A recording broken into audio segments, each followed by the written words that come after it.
Welcome back to the Deep Dive. Today we are taking on a source that is, well, so vital and so dense you almost need intellectual scuba gear. We're plunging into Hannah Arendt's monumental 1958 work, The Human Condition. And this really isn't just philosophy, is it? I mean, it's a profound, incredibly urgent diagnosis of how modern life has systematically and maybe unintentionally undermined the very possibility of political freedom. It's not light reading, but it feels so necessary. Oh, absolutely necessary. Arendt's really gave us a new language, a new set of tools to diagnose this deep crisis of modernity. The decline of what she calls true political action in a world that's just increasingly dominated by tech management, bureaucracy, and this sort of social homogenization. So our mission today is, let's say, straightforward but ambitious. We want to navigate her central concepts, worldliness, plurality, natality, and really clearly define her famous, and I think often misunderstood, triad of labor, work, and action. Right, it's so easy to get those mixed up. Totally. And we need to go beyond just defining them. We have to grasp her radical diagnosis. I mean, ultimately, you and I are looking for the tools she provides us to redefine what political freedom even means in our current age of algorithms and, frankly, anxiety. What do we actually have to defend to stay free? And to even begin to answer that, we have to establish the context. This book is, as you said, a diagnosis, but it's one born from absolute catastrophe. Arendt was a refugee. She fled totalitarian regimes. She survived the darkest period of the 20th century. So she wasn't just pondering abstract ideas in a study. That was personal. Highly personal. She's trying to answer this urgent, unsettling question. How did modern politics degenerate into the monstrous forms we saw, in the mid-20th century where human beings could be rendered completely superfluous? And what are the prerequisites, the fundamental human capacities that we have to fight to rebuild to make sure freedom survives? That sets the stakes incredibly high. Okay, so our agenda then. We'll trace her argument from those historical traumas, move through the conceptual framework she built, and then dive deep into that labor, work, action triad. After that, we can synthesize how the modern world flipped this order on its head and finish with how her insights apply to our own crises, especially, I think, the challenge of algorithmic control. Okay, let's unpack this. We really have to start right there, with the shadow of World War II and totalitarianism. Her deep dive into the human condition feels completely inseparable from the trauma of the Holocaust and totalitarian rule, whether it was Nazism or Stalinism. Absolutely. The genesis of the human condition lies squarely in the ruins of those systems. Arendt was just profoundly concerned with this question of political degeneration. I mean, the core concern was how could political systems develop that eliminated not just dissent, but the very possibility of human uniqueness. Right. It wasn't just about controlling people, but about erasing what made them people. That's it, exactly. She studied not just the violence, but the administrative processes, the paperwork, the bureaucracy that turned unique individuals into cogs in a machine, rendering them, in her famous formulation, superfluous. And the book comes out in 1958, which puts it right at the start of the Cold War, an era defined by this relentless U.S.-Soviet technical and military competition. There was the nuclear threat hanging over everything, and this growing kind of scary alliance between science, military power, and the bureaucratic state. And that political climate just feeds directly into her analysis. The Cold War accelerated this idea that politics could be treated as a technical problem to be solved by experts, rather than a space for free, unpredictable human action. Which is why the first sentence of the whole book is so arresting. She starts with the Sputnik moment of 1957. She uses that satellite launch as this political and philosophical shockwave. The successful launch of Sputnik was her immediate cause for alarm, maybe even a moment of existential dread. For her, this wasn't just a great scientific achievement. It symbolized humanity's first successful material attempt to escape Earth's gravity. And that marked a profound new phase of alienation. She calls it Earth alienation, and the more I read about it, the more unsettling it is. It's not just feeling disconnected from yourself. Oh, it's so much deeper. Arendt saw it as this progressive detachment from the common, shared world we all inhabit. She tracks this whole intellectual journey, from the early voyages of discovery to the invention of the telescope, and then finally to Sputnik.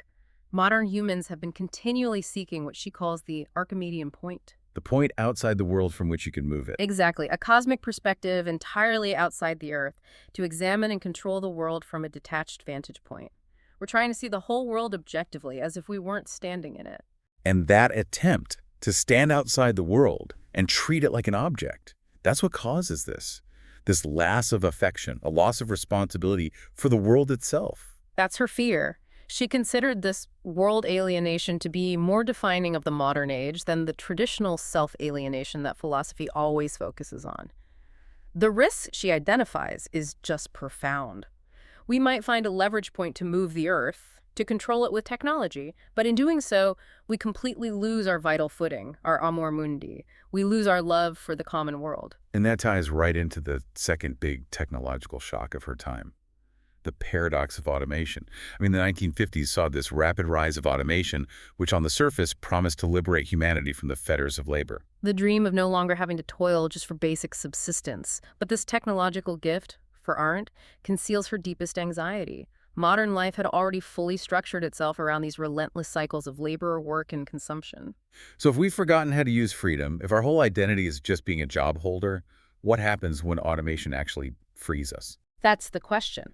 Arendt fears that when genuinely nothing is left to be done, life will just fall into a vacuum of meaning. This is her sharpest critique of Marx, isn't it? Precisely. Marx champions the laborer, the animal laborans, as the essence of humanity, the source of all value. Yet he simultaneously dreams of labor's abolition through technology. Arendt says this is a fundamental contradiction. She warns that if labor remains the only source of meaning in our lives, then genuine liberation from labor will only lead to this profound existential confusion, mass restlessness, and an inability to deal with real freedom. So instead of enjoying leisure, the modern job holder will just look for more things to consume to fill the void. That's the fear. And fueling all this technological change were these massive shifts in social structure. You see the rise of the welfare state, especially in post-war Europe, where governments started intervening massively in economic life. And suddenly, satisfying biological necessities, employment, public health, pensions, that becomes a core public governmental concern. Yes. And that's the moment the boundary collapses. This is the structural condition that creates what she calls the social. These traditionally private concerns of the household are now the government's main responsibility. Which leads directly to the rise of mass society. And for Arendt, that's not just about cities being crowded. No, crucially it's not. It's that traditional community ties dissolve, leaving atomized, standardized individuals.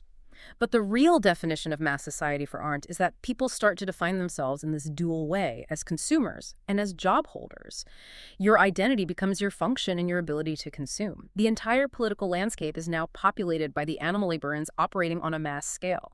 And she has this famous kind of unnerving observation about how we treat goods, that durable objects, things that are supposed to last for generations like furniture or architecture, we now treat them like disposable consumables. And that undermines the stability of the human world.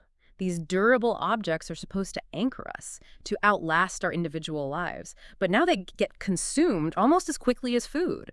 The whole system becomes trapped in this endless rapid-fire cycle of production and consumption. The stable artifice of the world, which is so necessary for political action to even happen, it just gives way to this constant churn. So Arendt is writing this, standing on the ruins of totalitarianism, watching satellites fly overhead and seeing society flatten itself into a giant consumption machine. She's not writing in a vacuum, though. She's actively arguing with the intellectual currents of her day. Let's start with her dialogue with mass society theory. Right. She shared concerns with contemporaries, figures like Ortega or thinkers in the Frankfurt School about social atomization and the decline of culture. But her distinction is really vital, and this is where people often misread Arendt. She's critiquing the erosion of the public sphere by socialized thinking and standardized behavior, which leads to cultural mediocrity and the loss of diverse perspectives. So her criticism is not some elitist dismissal of the sheer number of people entering public life. It's not that the common person is unsuited for politics. Exactly. She's critiquing the conditions under which the masses enter the political space. If they enter only as economic actors or as standardized consumers whose opinions are preformed, they lose their judgment, they lose their diversity. It's the homogenization of culture, the uniform consumer preferences and reducing political debate to economic metrics that obliterates the plurality you need for a genuine political life. Which leads directly to her famous argument against what was happening in 1950s American political science, her critique of behavioral political science. This movement was trying to reduce the study of politics to empirical stats, predictable inputs and outputs. Trying to mimic the natural sciences. And Arendt saw this as fundamentally anti-political, even dangerous. She emphasized the absolute autonomy and crucially, the inherent unpredictability of human action, which is rooted in what she calls natality. This unpredictability is precisely what political behavioralism tries to eliminate with data and polling and modeling. She slammed the rise of problem-solving experts who try to reduce politics to technical decisions. Because if the citizen is just a bundle of predictable reflexes, then politics is just optimization. And there's no freedom in that. Politics, for Arendt, cannot be reduced to modeling. It has to remain the space inter homines, the space between men, where unpredictable action and unique self-disclosure happen, not just the space between data points. When politics becomes just the management of behavior, it's not politics anymore. That sets the stage for her deep engagement with Marx, which we touched on earlier, her whole rethinking of labor centrality. Yes. She critiques this modern trend, which Marx championed, of defining human beings primarily as animal laborans, as laborers or job holders. She acknowledges Marx's power. He correctly saw the shift in modern identity, but she points to that core contradiction. He elevated labor as man's essence, yet simultaneously wanted to abolish it. So she's offering a powerful warning. A very clear one. If labor remains the only source of meaning in our lives, then genuine liberation from it through automation will only lead to existential emptiness and confusion. If we eliminate all necessity and we've forgotten how to act politically, the consequence is mass desperation. We lose our reason for being because we built our whole identity around an activity that technology just made unnecessary. And this connects to her broader warning against what she calls instrumental rationality. This is the intellectual virus she saw spreading everywhere, this means-end thinking, which is totally appropriate in the realm of work when you're making something, but then it expands to permeate everything, including politics. And what's fascinating is the result, a collapse of meaningful criteria. When you view everything through the lens of utility, things are only valued for their function, their purpose, their use value, not their intrinsic worth. So we stop asking, is this beautiful? Is this just? And we start asking, is this useful? Is this efficient? Exactly. We lose the ability to see that some things like human dignity or the stability of the public world or political freedom have value entirely independent of their utility. She forcefully reminds us of Kant's dictum here. Humans must never be treated merely as a means. If that instrumental mindset spreads from the factory floor to the political sphere where citizens are used for social goals, the dignity of free political action is just lost. It's a critical boundary she insists on. The logic of making things, which is goal-oriented and instrumental, must never, ever encroach upon the logic of action, which is about beginning something new. Okay, so we have the trauma, the technology, the intellectual landscape, and these deep-seated fears. What is the core intention of the human condition? What's the central problem Arendt is trying to solve here? Well, the fundamental goal is really twofold. First, to provide this ruthless normative diagnosis of modernity, detailing how we lost the foundation for freedom. And second, to answer the most pressing question born from the 20th century. In an age defined by totalitarian catastrophe and the relentless force of social homogenization, how is political freedom even possible? That's the core mission then. How do we make sure freedom survives? Yes. The aim is to provide an ontological foundation for rebuilding the necessary conditions for political freedom to exist. This means identifying the prerequisites that modern society has neglected or inverted or just forgotten. She's essentially setting the stage, conceptually, for what a truly political life requires of us and what happens when those requirements are abandoned. To do that, she develops these three core concepts that are both the conditions for freedom and her diagnostic tools for modernity: worldliness, plurality, and natality. Right. She uses these to test the health of the body politic. If any one of these is deficient, genuine political freedom can't thrive. Let's unpack the first one, worldliness. This seems to be about the stage itself, the setting for everything. Worldliness is the enduring, shared public world created by humans. It's made of durable artificial things, institutions, culture, everything that outlasts a single human life. It's the stable, objective stage where action can be performed, remembered, and potentially achieve a kind of immortality. Think of, the durability of a city's architecture or a country's constitution. They're objects that stand between people and provide stability. But the crisis of modernity, as we discussed, is the loss of this world. Precisely. Modern consumer society, by turning durable goods into consumables, fosters a profound loss of the world. This is made so much worse by that technological and scientific world alienation, that desire for the Archimedean point outside the world. The individual retreats into subjective, psychological comfort or abstract data models and loses that sense of responsibility for the objective, shared world. We lose our amor mundi. So when we lose worldliness, we stop treating our institutions or our cities as something precious to care for because we see them as disposable or just things to be controlled from the outside. That's the effect. Without a shared, stable stage, action can't appear, it can't be commemorated, it can't gain the lasting meaning that lets a story be told across generations. The common world just dissolves into a series of subjective, temporary experiences. Next up, plurality. I understand this to be the most human and relational condition. Indeed. Plurality is the fundamental human condition of existing with not one, but many, she says. Men, not man, live on the earth and inhabit the world. This concept embodies both equality, which you need for mutual understanding, and uniqueness, which you need for discussion and innovation and revealing the who. So politics only happens inter homines among men, and it requires difference. Yes. Plurality is the subjective condition for political freedom. It requires defending diverse speech and opinions because when you act among others who see the world differently. The crisis of modernity, whether through totalitarian uniformity or the subtle pressures of mass consumer homogeneity, it just obliterates this essential condition. It reduces unique individuals to predictable social roles. And finally, natality. This is the concept that is the most radically hopeful, isn't it? It's the foundation of her entire political project. Natality refers to the capacity inherent in every new life to initiate new, unpredictable actions. Arendt radically frames politics not through being toward death, the traditional existentialist focus, Heidegger, which emphasizes our finitude, but through being toward birth. Every birth is a new beginning. Yeah, it's a guarantee that things don't have to follow predetermined paths. That's the core of it. It is the ultimate human capacity to start something new, unforeseen, and unexpected. Therefore, natality is the active condition of freedom. It guarantees that history is shaped by radical, new human action, rather than being determined by some inevitable process or historical law. Freedom isn't about choosing between preset options. It's about initiating something entirely new that breaks the cycle.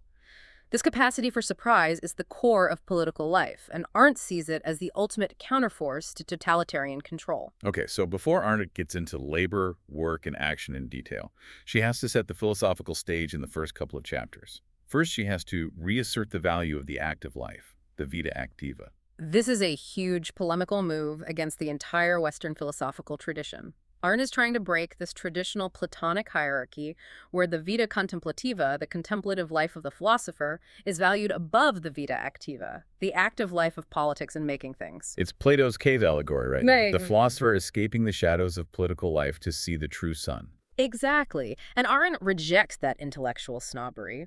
She establishes the independent value of labor, work, and action, affirming they aren't just preparatory steps for contemplation, but distinct, meaningful human endeavors worthy of study on their own terms. Her focus is purely on what we are doing, not what we are thinking. Chapter 2 then introduces the spatial framework for all that activity.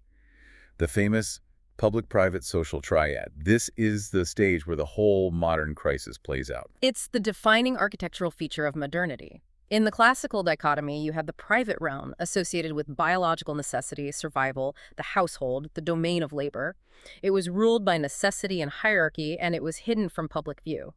The public realm, on the other hand, was associated with freedom, excellence, speech, and action. It was the space for citizens who had already solved necessity privately to achieve glory. And that distinction used to be ironclad. But then modernity brings in this great disruptor, what Arendt calls the social. The social is the great capitalized household. It's the domain where subsistence needs, the endless biological demands that were formerly confined to the private family, invade and take over the public sphere. When governments start taking comprehensive responsibility for the economic well-being and health and management of the masses, the social sphere is born. So when a national politician spends all their time debating healthcare logistics or unemployment statistics, that's the social dominating the public. It's just massive housekeeping. It is, and the consequences are disastrous for both of the old spheres. The public gets corrupted because it's now filled with these endless economic and administrative issues rather than pure political freedom. And at the same time, the private loses its sanctuary because it's now subject to state regulation and standardization. The boundary blurs, and the entire public stage gets consumed by what is essentially massive housekeeping, or governanceism. And this blurring fundamentally changes who we are politically. I mean, if the state is managing my biological needs, I stop being a citizen who acts, and I start being a managed dependent. Precisely. You become a client. a patient, a job holder, defined by your needs and functions, rather than a political participant defined by your unique voice and your capacity for new beginnings. This is where the behavioralization of action really takes root. So now we get to the first of the three activities. Yes. Labor. What exactly defines labor for Arendt, and who is the subject that performs it? Labor is the activity that directly serves biological necessity, the continuous effort for eating, maintaining the body, reproducing the species, just surviving. And it's defined by its core characteristics. It's cyclical and it's endless. It produces things like food that are consumed almost immediately, leaving no lasting trace. It has what she calls a void sense because it's never finished. The need always comes back. You have to labor again tomorrow. And the subject is the animal laborans, the laboring animal. Yes, the animal laborans is like part of a natural, cyclical, biological process, a creature just constantly seeking sustenance. They are bound to necessity. And the historical shift in how labor is viewed is maybe the most revolutionary change modernity brought. In the ancient view, labor was despised. It was considered base because it was bound by necessity and therefore not free. It was confined to the private domain, often done by slaves. But modernity sees the victory of labor. Labor becomes the highest measure of value, it defines social identity, the job holder, and it consumes all our available time, even our leisure. Which brings us back to that critique of Marx, where she sees this deep contradiction in modern life. Right, she notes that tension. Marx elevated labor as man's essence, yet he dreams of its abolition through automation. But if labor is the only source of meaning, genuine labor liberation will only lead to this existential emptiness. We are seeing this play out now in conversations about automation and UBI.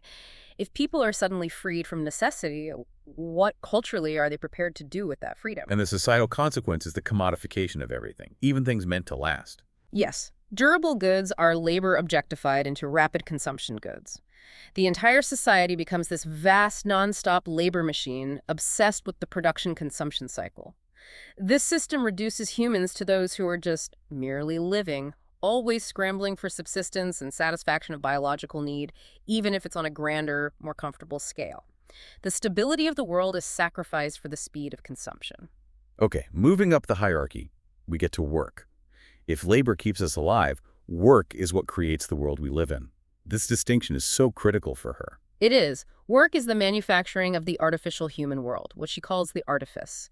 This creates relatively durable objects, tools, buildings, art, institutions, infrastructure. Unlike the cyclical nature of labor, work has a definite beginning and an end. The object you create is meant to last, to endure. And the subject here is the homo faber, the maker, or the artisan. Homo faber is the creature that seeks to impose order and durability on nature to build a stable secondary nature, the human world. And this leads directly to its defining logic, the means-end logic. Work inherently operates under the category of instrumental rationality. The worker chooses materials, the means, to achieve a preconceived end, the object. And that logic makes perfect sense for building a house. But that means end logic becomes toxic when you apply it everywhere else. That's the crisis. The generalization of this utilitarian mindset across society leads to the collapse of criteria of meaning. When everything is judged solely by its usefulness, its function, its use value, the logic just discards the concept of intrinsic worth. And this is devastating for human dignity and political action. If a human being is valued only for their function, their economic output, they become interchangeable and therefore ultimately disposable. So work creates the conditions for instrumental thinking to take over. Yes. It collapses all value into utility. I mean, if we treat democracy only as a useful tool for economic growth, we miss its intrinsic value as the space for freedom.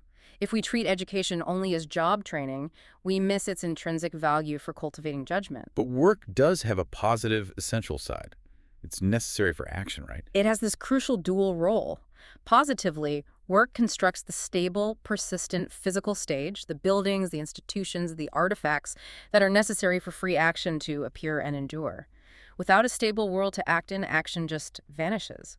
But negatively, if the logic of making is applied to politics like in social engineering or treating citizens as malleable material, it results in the instrumentalization of political freedom and the objectification of human beings. Finally, we reach action. This is the activity that Arendt elevates above all others, the pure expression of political freedom. What's its status in the Vita Activa? Action is the highest form of Vita Activa. It's the only genuinely political activity residing purely in the realm of freedom. And how does she define it? How is it different from the endless cycle of labor or the building of work? Action is interaction between people, it's initiating new things, and most importantly, it's revealing who a person is, their unique identity, their story, rather than what they are, like their job or their function.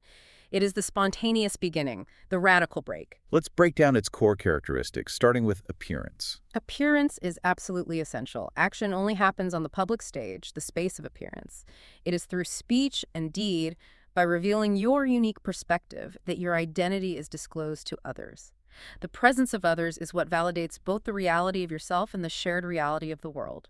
Without witnesses, action is politically meaningless. Then there is unpredictability. This is why political managers hate action so much. It stems directly from freedom and plurality. Action starts new things, which is why Arendt links it so closely to Natality. Because it's a radical new beginning, the results are uncontrollable and often unintended. This capacity for surprise, for innovation, the ability to start something entirely new, is the true meaning of political natality. It guarantees that history is not a determined process. And carrying that weight of unpredictability is the weight of irreversibility. Yes, action also carries the weight of irreversibility. You can't undo an action. Once it's done, it's permanently embedded in history, and its consequences unfold, sometimes disastrously. This existential risk is what makes genuine political actions so terrifying, and why totalitarianism wants to eliminate it completely. To cope with these terrifying risks, Arendt introduces two essential political virtues, two mechanisms of redemption. The first is promise, which is the response to unpredictability. Because action is so risky and the future is unknown, people have to make promises to create these stable islands of certainty in that uncertain future. Promises establish the mutual trust you need for cooperative action. Without them, political cooperation is impossible. And the second is forgiveness, which responds to irreversibility. Forgiveness releases the actor and the community from the moral burden of past actions. It allows individuals to truly begin anew to exercise natality, and it prevents people from being perpetually trapped and defined by their mistakes. Arendt views both promise and forgiveness not as sentimental personal gestures, but as essential political virtues for maintaining the fragile fabric of the common world. So after this close reading of the three fundamental human activities, Arendt synthesizes the entire crisis into one simple but devastating structural failure: the modern inversion chain. That's right. She argues that the classical order, which valued freedom and glory, so action, work, labor, has been completely fucked in modern society. Now it's labor, work, action. The highest value is placed on life sustenance, comfort, consumption, while free political action is just pushed to the unnecessary or dangerous periphery. And she points to three historical events that helped usher in this world alienation, this shift towards self-absorption. She names the geographical discoveries, the Reformation, and, most critically, the scientific revolution. The latter, especially, led to the loss of a shared cosmos and sent humanity searching for that Archimedean point. This shift replaced the shared reality of the world with subjective psychological comfort and the certainty of abstract mathematical models. This loss of the objective world culminates in the most dangerous modern trend, what she calls the behavioralization of action. This is the reduction of free, spontaneous, unique political action into predictable, manageable behavior. In its totalitarian extreme, regimes aim to turn humans into superfluous people, bundles of conditioned reflexes where the ideal citizen is a thoughtless puppet. Arendt even mentions the chilling idea of humans being conditioned like Pavlov's dogs. But she warns that a less extreme but still profoundly dangerous version exists in democracies. In democracies, this manifests as political life being reduced to technical governance, bureaucratic management, and social engineering. The whole purpose of these systems is to eliminate unsettling contingency by treating political problems as computable models. The rise of these problem-solving experts who try to eliminate the unpredictable element of human affairs is the hallmark of this behavioralization in a modern democratic context. This technical approach wants, above all else, to suppress natality. We have to ask, though, is she being too harsh on modern governance? I mean, don't complex societies need technical administration to function? You can't run a country of 300 million people like an Athenian town meeting. And that's the essential critical question.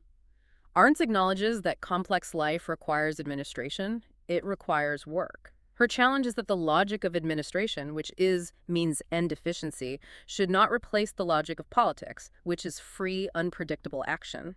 The problem comes when we no longer know how to tell the difference, and we let the technical demands of managing life consume the space of freedom. She's not arguing we abolish administration, but that we must vigilantly defend a public space outside of it where true political action can still happen. Let's quickly integrate this triad into a summary map. Arendt's vita activa is an irreducible triad, but each part serves a distinct function and relates to a different core human experience. Indeed, we can map the whole system. Labor is tied to life. Its function is sustaining survival, and it's bound to necessity. Work is tied to the world. Its function is creating a durable environment, and it's bound to instrumental logic. And action is tied to plurality. Its function is initiating freedom and meaning, and it's bound to unique human relationships. The crucial point is that Arendt insists these three spheres have to remain distinct. Absolutely. She opposes the reduction of politics to economics, like Marx did, or the reduction of politics to making, like Plato tried to do. Action has an intrinsic, non-instrumental value that can't be substituted for by efficiency or necessity. If you treat political freedom as just a means to economic stability, you've missed the point entirely. And we have to remember the shift in spatial domains that makes this inversion possible. Classically, you had private, which was necessity and hidden, versus public, which was freedom and appearance. Labor was private, action was public. But then the social domain rose up, that massive capitalized household, and it swallowed both of them. And the result is the modern crisis. The private realm loses its protection because it's subject to regulation, and the public realm loses its glory because it's consumed by economic administration. The crucial anti-political result is that behavioral consistency, which you need for social management and predictable governance, overwhelms the plurality you need for action. The socialized world sees the citizen first and foremost as a laborer or consumer, minimizing the unique political man. So the political question is no longer, what ought we do, but how efficiently can we manage the population? Precisely. And in a realm dominated by efficiency and management, the unpredictable element of action becomes a threat, not a desirable expression of freedom. The culmination of all these shifts is the temporal and value inversion. Classically, action was supreme, aiming for immortality and glory. Labor was at the bottom, serving mere survival. But in modern reality, labor is its prime. Life maintenance, comfort, and security are treated as the highest values. Action is reduced to a subordinate function where politics just serves economic and social management. This inversion is so deeply ingrained in our modern culture, it's often invisible to us. We prioritize stability and consumption over the risk and glory of genuinely free action. And that inversion is the core crisis of the modern condition. It leads to a pervasive loss of the sense of the world, Weltgefühl, and the collective atrophy of our capacity for meaningful, free political engagement. We become experts at living, but novices at acting. This framework isn't just historical. It is maybe the most powerful lens we have to analyze our own world today. Let's start by looking at bureaucracy and the modern superfluous man. Arendt's critique of totalitarianism, creating superfluous people treated as interchangeable and disposable, is immediately relevant to modern bureaucracies, even democratic ones. When highly centralized systems reduce individuals to case numbers, data points, files, and statistics, people feel fungible. They're treated as interchangeable human resources or a bundle of reflexes, rather than unique individuals with unique stories. And she calls for reasserting the citizen's irreplaceability. The political community has to be built on recognizing the unique who of the citizen, not just their measurable what.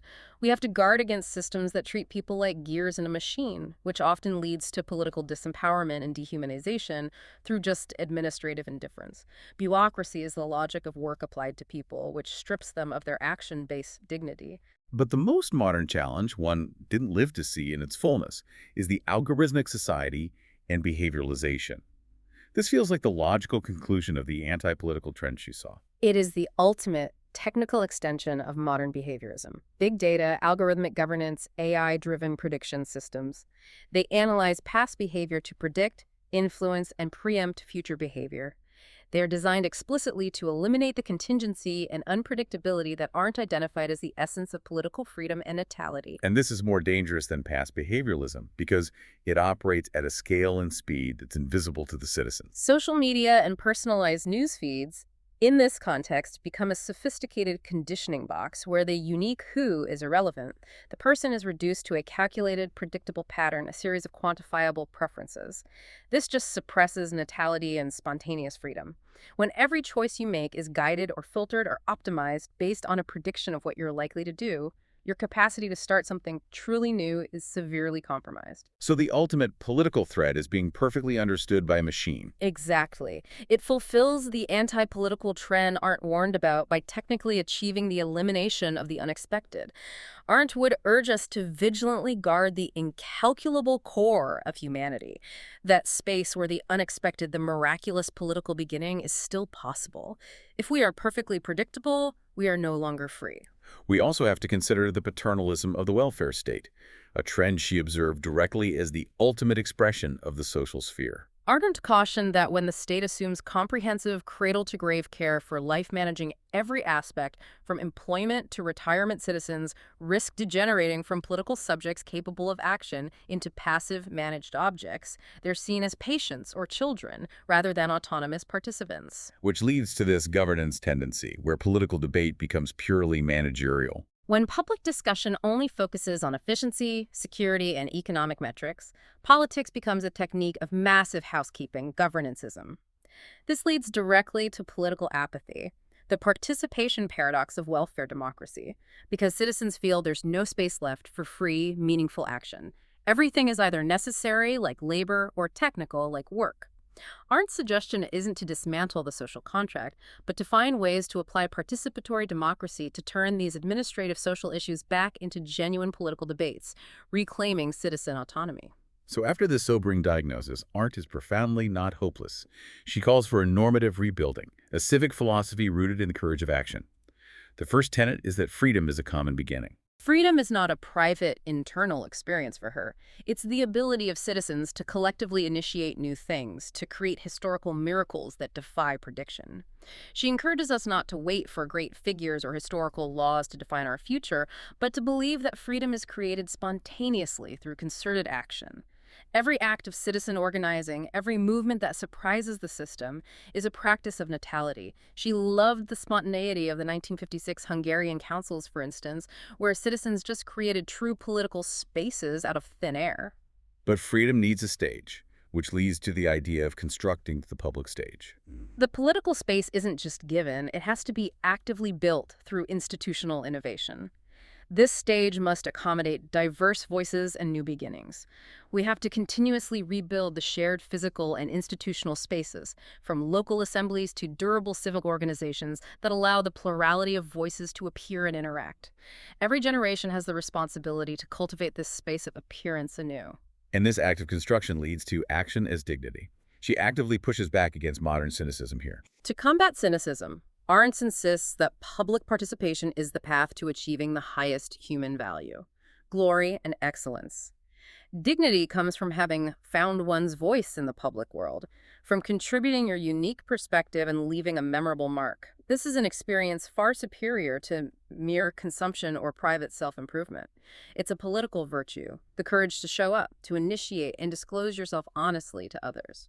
And finally, this civic philosophy requires a necessary action ethics to repair the damage and risk inherent in action itself. This ethics is relational and dynamic, focused on maintaining public trust and the common world. It begins with authenticity, avoiding cliché, avoiding the abstract language of bureaucracy, and cultivating independent thought in public speech. This is a direct counter to the banality of evil she saw in those who thoughtlessly participated in totalitarian regimes. And it requires plural respect. Yes. Plural respect means acknowledging the fundamental equality of citizens and valuing dissent. We have to treat opponents not as enemies to be eliminated or managed, as necessary partners in the common world. Without them, the political space would shrink and lose its vitality. And crucially, the ethical tools for dealing with the fallout of action, responsibility and forgiveness. These are the political stabilizers. Responsibility involves fulfilling promises and taking ownership of one's unpredictable actions. And forgiveness involves being willing to forgive others' inevitable faults and errors, which cuts the chain of hatred and prevents people from being locked into a cycle of retribution.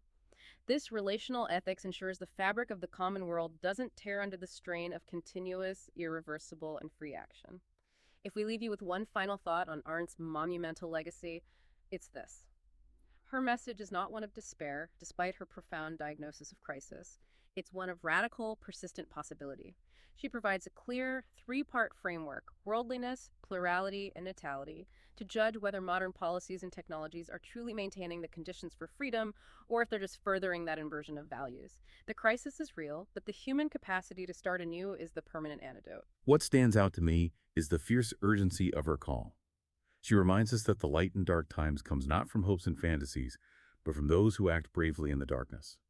It is a call to actively practice freedom, to choose the risk of action over the comfort of consumption or the predictability of bureaucratic management. And if we accept her premise that the algorithm society is the ultimate extension of behavioralism, designed to reduce us to predictable animal laborants, then we face a profound daily challenge. So here's a final provocative thought. How can we, as unique and unpredictable individuals, use our capacity for natality to actively break the system's prediction model every single day? How do we prove we are not just a bundle of reflexes and preferences, but citizens capable of beginning something entirely new? Thank you for joining us on this deep dive into Hannah Arendt's vital work. We encourage you to explore the human condition further and to seek out those spaces inter homines where genuine political action still happens. We'll be back next time with another topic worth the plunge.